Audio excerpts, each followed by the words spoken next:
Shalom à tous, j'espère que vous allez bien par la grâce de Dieu. Aujourd'hui, nous allons parler des orgueilleux. Qu'est-ce qu'un orgueilleux? Comment reconnaître un orgueilleux? Et que faire pour être délivré de l'orgueil? Parce que l'orgueil, c'est quelque chose que Dieu déteste. Il dit dans sa parole qu'il résiste aux orgueilleux. Le Seigneur résiste aux orgueilleux.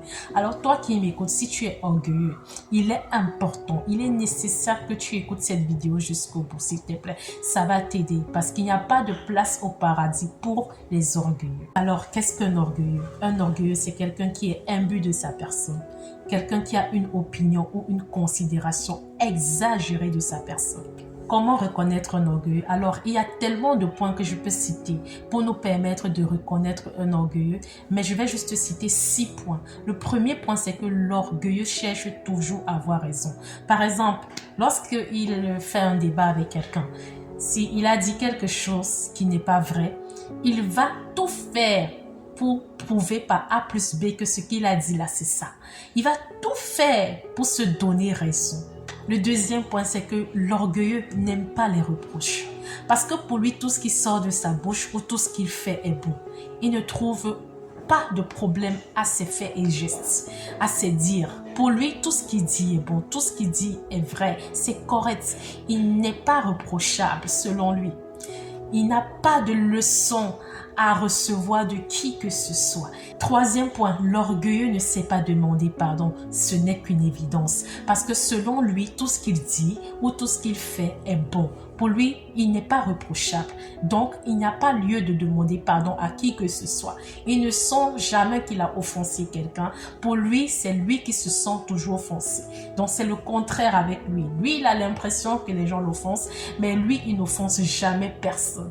Par conséquent, il ne peut pas demander pardon. Quatrième point, l'orgueilleux n'aime pas demander.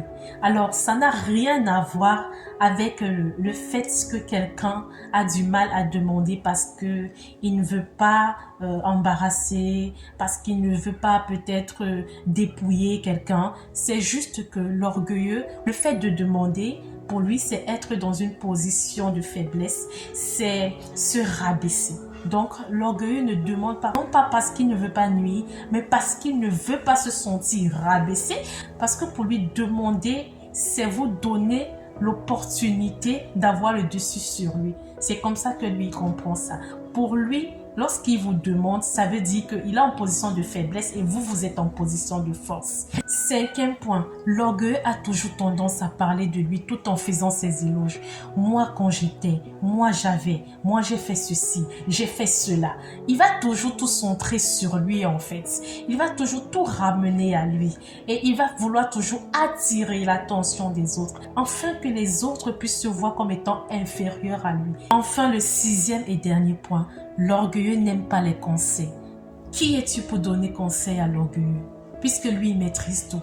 Puisqu'il est irréprochable d'après lui. Lui, il sait tout. Tu n'as rien à lui apprendre. Tu n'as rien à lui expliquer. Comment est-ce que tu vas pouvoir conseiller un orgueilleux? Alors, comment faire pour être délivré de l'orgueil? Si tu as écouté ces points que j'ai cités, que tu t'es senti irrité, que tu t'es senti gêné, que tu t'es senti offensé, laisse-moi te dire que il se peut que tu sois orgueilleux ou orgueilleuse. Mais le Seigneur aujourd'hui te tend la main. Parce que Dieu dit qu'il résiste aux orgueilleux. Souvent tu fais des prières, tu ne comprends pas. Pourquoi est-ce que lorsque tu pries, tu as l'impression que le Seigneur n'écoute pas tes prières? C'est juste que le Seigneur résiste aux orgueilleux. Mais aujourd'hui le Seigneur te tend les bras. Aujourd'hui le Seigneur te dit laisse-toi briser. Aujourd'hui le Seigneur te dit accepte que je te guérisse. Aujourd'hui le Seigneur te parle. Il te dit viens à moi. Si ce poids qu'est l'orgueil te fatigue, alors laisse Dieu te décharger de ce poids.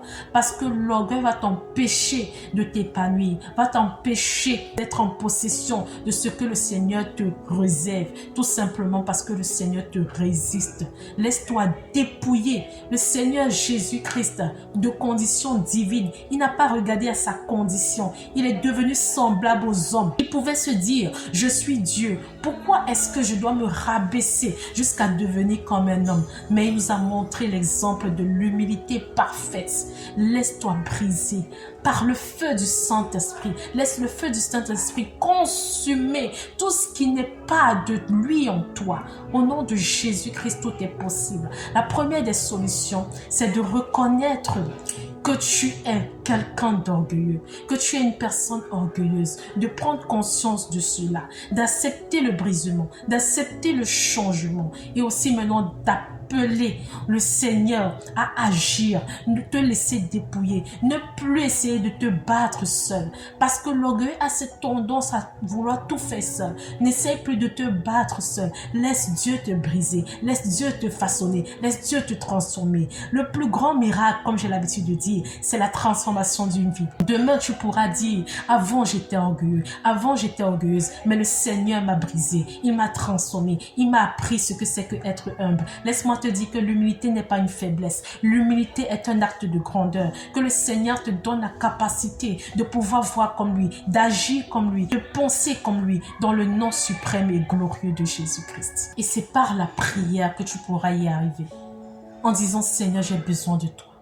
J'ai besoin que tu me brises. J'ai besoin que tu brises en moi l'orgueil. J'ai besoin que tu m'aides, Seigneur, à devenir comme toi tu désires. Je ne veux plus, Seigneur, Papa, vivre une vie, Seigneur, qui n'est pas ma vie. Donne-moi de vivre la vie que tu veux que je vive. Donne-moi d'être comme toi tu désires que je sois.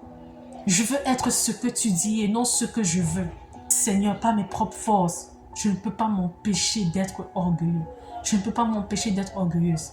Mais ta parole déclare que je puis tout par toi qui me fortifie. Brise-moi, brise l'orgueil en moi. Je suis reconnaissante de ma maladie. Je suis reconnaissante de mes défauts. Je suis reconnaissant de ce que je fais ou de ce que je dis qui te déshonore. Mais s'il te plaît, aide-moi. Aide-moi à pouvoir agir comme il se doit. Agir comme tu désires. Agir de façon à pouvoir réjouir ton cœur dans le nom précieux et glorieux de Jésus-Christ. Et tu verras que le Seigneur va faire. Sois béni. Shalom.